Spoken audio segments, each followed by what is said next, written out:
Nude and violated, she lay on her back in the flower bed like a discarded doll.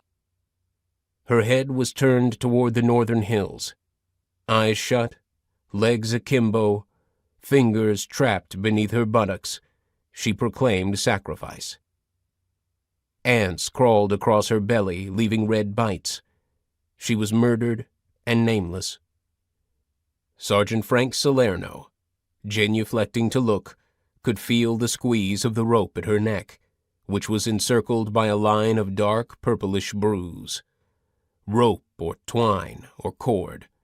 She had been strangled. Strangulation by ligature was the phrase that occurred to him. He would use it in his report.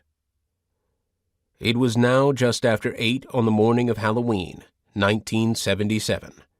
A gray day. The air about 55 degrees. Salerno, a detective with the Homicide Bureau of the Los Angeles County Sheriff's Department, had been called from his bed to examine the body.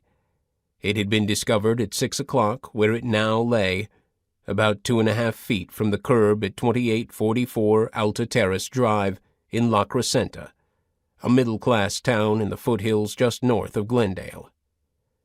Charles Cohen, who had the curious habit of leaving his house at 4 each morning to go to work at his electrical shop, and returning home at 6 to eat breakfast and check on his family, had noticed the body as he parked in front of his house in the early light. Forgetting what he had learned from hundreds of television cop shows about not disturbing evidence, Cohen had covered the body with a tarp.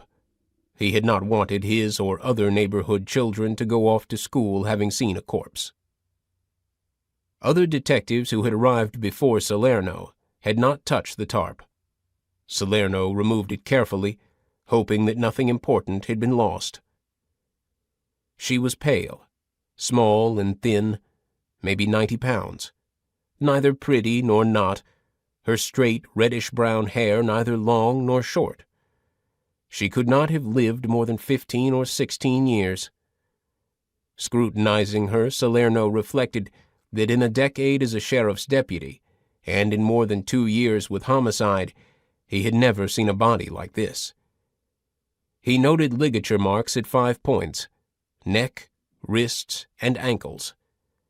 The wrist and ankle bruises were fainter and more irregular than the line on her neck. She must have been tied or handcuffed or both.